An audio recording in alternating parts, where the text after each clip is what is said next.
Good morning, students. How are you? I hope all of you are very good. So, today we are going to start chapter number 12 from English language of class 3rd. So, chapter name is prepositions. So, in this chapter, we will read about preposition of place, preposition of movement, preposition of time, which means preposition की kinds and preposition की definition. So, circle the preposition in the following sentences. Startup में यहाँ आपको following sentences में preposition है उसे circle करना है। The boys are in front of the tree. They are in the river. The tree is near a river. Near.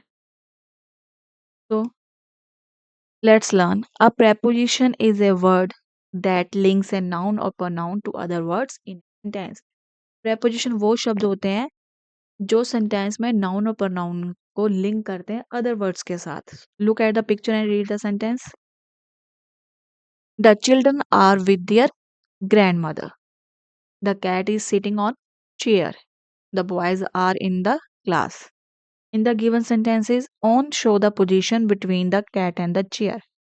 On लगाकर हमने चेयर और कैट की पोजीशन बताई है, बीच में क्या पोजीशन है। With show the position between the children and their grandmother. With लगाकर हमने चिल्ड्रन और ग्रैंडमा नाउन दोनों नाउन्स को आपस में लिंक करा है। In shows the position between the boys and class. Boys और क्लास के बीच में रिलेशन को शो करने के लिए, पोजीशन को शो करने के लिए हमने क्या लगाया है? इन। So first of all, read about preposition of place. Preposition that talk about places and location are called preposition of place. वो preposition जिसमें हम places या location के बारे में बात करते हैं वो क्या होती हैं? preposition of place. इसमें कुछ words होते हैं जो हमें learn करने होते हैं।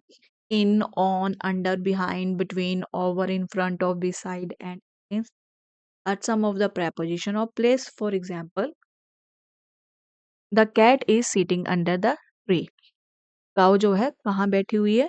पेड़ के नीचे। He is sitting beside his sister. वो कहाँ बैठा हुआ? अपने सिस्टर के बगल में। There is a space between two walls.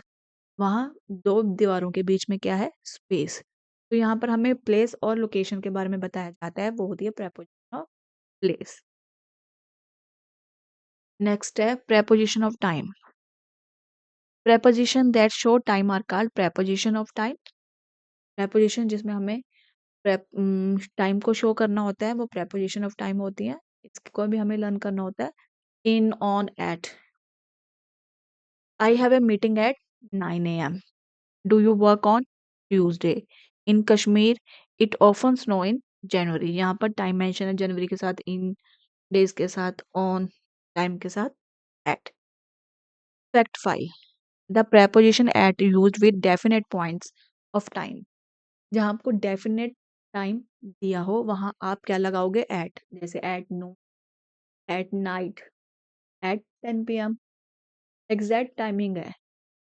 The preposition on used with days and days. For example days और डेट के साथ हमें क्या लगाना है? On. Preposition in used with months, year, season and parts of day. जब parts of day, year के साथ, मंथ्स के साथ इन।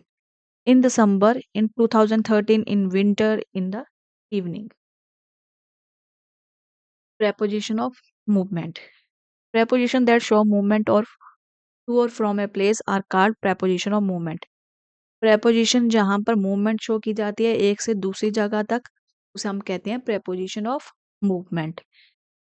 इसके वर्ड्स है off, through, into, to, across and throughout. ये थोड़ी एग्जांपल है preposition of movement की। For example, I moved to Australia in 2016.